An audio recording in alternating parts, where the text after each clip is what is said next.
जल बंटवारे को लेकर शाक्य और कोली मजदूरों में मारपीट होता है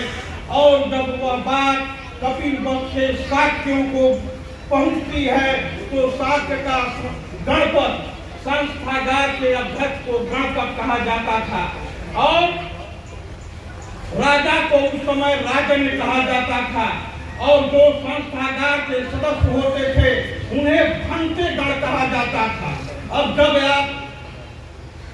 बंधुरमल का इतिहास पढ़ेंगे तो बंधुरमल के इतिहास में आता है गणपति संस्थागार की बैठक में कहता है भंते गण सुने, यानी सदस्यों को उस समय भंते गण कहा जाता था। भगवान बुद्ध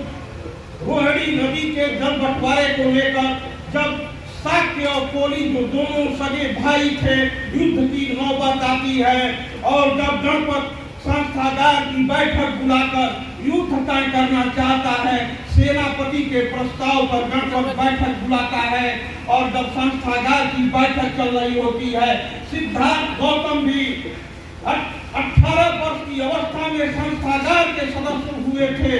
और वह बैठक में संस्थागार के भंते के रूप में सदस्य के रूप में जाते हैं और जब सेनापति कहता है कि हमारे मजदूरों को कोलियों के मजदूरों ने मारा है और पीटा है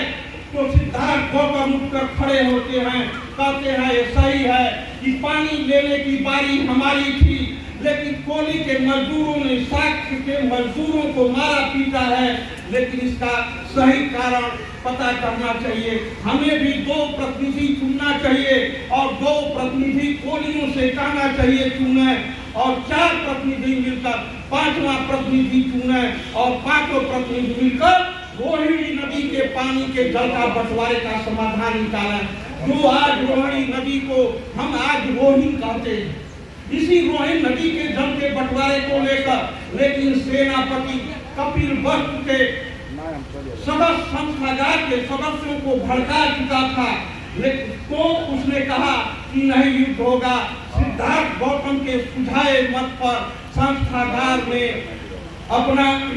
मत लेना आवश्यक हुआ। सिद्धार्थ गौतम के सुझाए मत पर जब वोटिंग हुई तो सेनापति जीत गया, सिद्धार्थ गौतम हार जाते हैं और फिर महल जाते हैं और फिर दूसरे दिन युद्ध के लिए अनिवार्य सैनिक भर्तियों की बैठक संस्थागार में बुलाई जाती है। सिद्धार्थ गौतम महल से निकलते हैं और संस्थागार में जाते हैं और देखते हैं कि हमारे समर्थक मौन हैं और उठ खड़े होते हैं और कहते हैं मैं इस युद्ध का विरोध करूंगा, मैं अपने भाइयों से युद्ध नहीं करूंगा।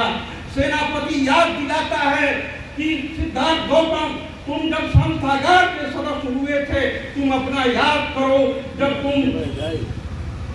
जब अपने मुकुट बंधन चैत जो यह मतलब का मुकुट बंधन चैत है, सभी गणराज्यों में मुकुट बंधन चैत